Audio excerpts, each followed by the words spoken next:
Dobra večer svima. Hvala vam što ste došli večeras u ovoj intimnoj atmosferi.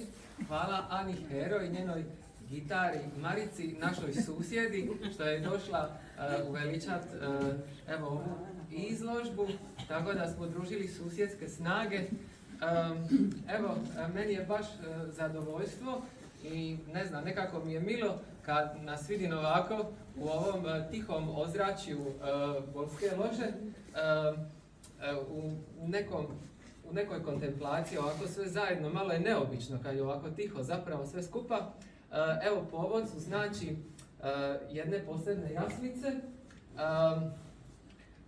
Profesorica Ada Seferagić i ja smo došli na ideju koju je Ivana objeručke zadovoljno prihvatila i energično podržala, da restauriramo zapravo ove jaslice koje su krasile Bolsku ložu, pa ne znam, sigurno jednu 6-7 godina, kaže Ivana, možda i više. Pa evo, ja bih recimo, Ivana, da možda spomeneš kako je sve to skupa izgledalo i početak ovih posebnih jaslica. Evo, znači tu da ne zaklanjamo lipe jaslice, napokon su dobili širinu i svjetlo, iako su se stvarno lipo uklapale u loži.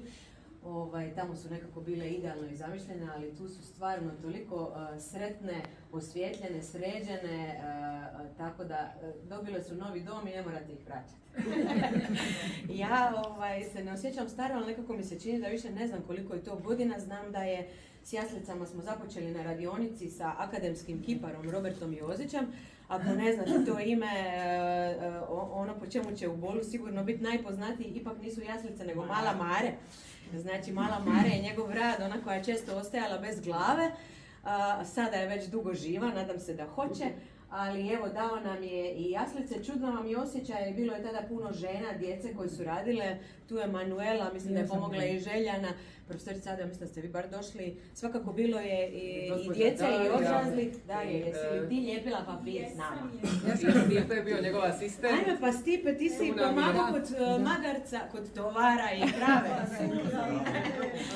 Da, čini mi se, prvo smo napravili Josipa, Mariju i Isusa, a onda nekako je bilo nezamislivo bez kravice, a nama bez tovara.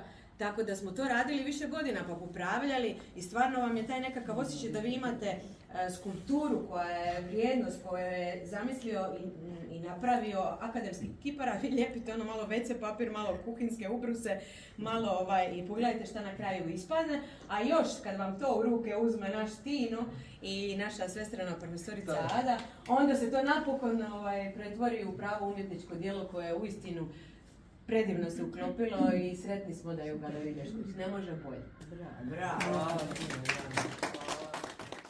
Ne znam, ja sam nekako razmišljala sad ove jaslice mogu u vanjskim uvjetima funkcionirati, jer smo i premazali SMVS-om i Fasadexom, tako da su sigurne od ovih atmosferilija i tko zna, možda da nekih narednih godina budu i u drugim ozračjima, mogu biti u crkvi, može se osmisliti nešto u nekom drugom prostoru. Čisto kaže, eto, da su ideje različite. Ponijelo ga. Da, hvala vam svima puno i evo sad prepuštam završnicu našoj dragoj Ani. Eto. Hvala. Za kraj ćemo jednu pjesmu, to smo se Tino i ja usuglasili, Gregorija Portera, jednog američkog soul pjevača, koja se isto odnosi na božićno razdoblje.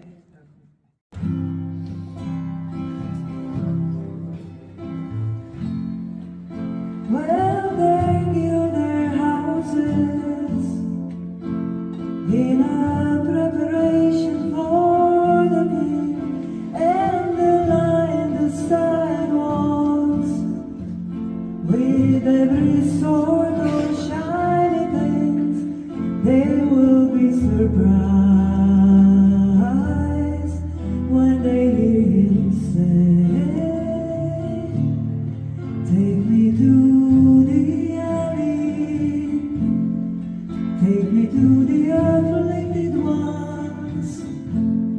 Take me to the lonely ones that somehow lost their way.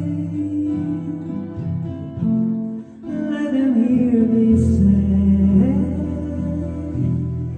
I am your friend.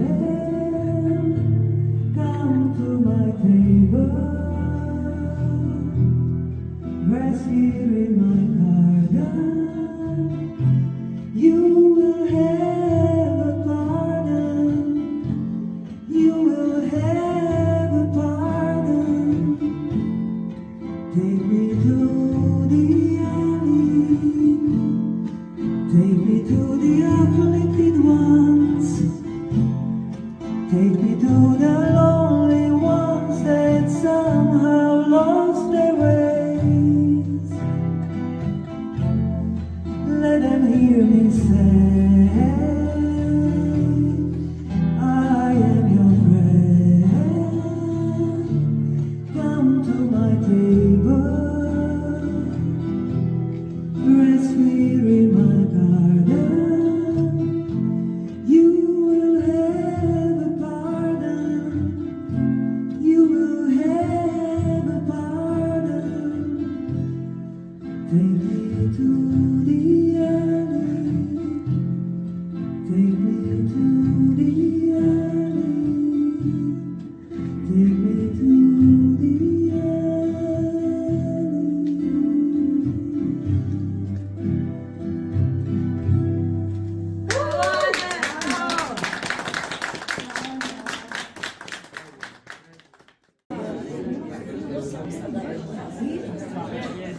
Ovako je to sve romantično, izgleda, tako smo zamislili.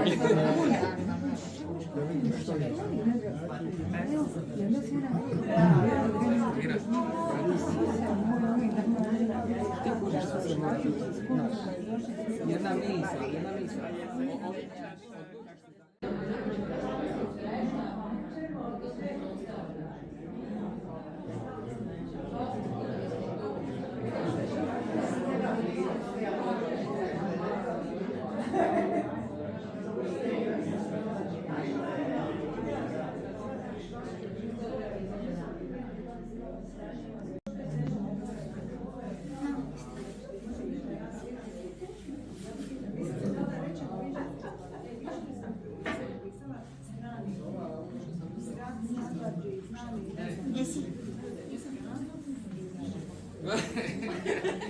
Ja ti da zvuči kao pastir, ali kao neopasno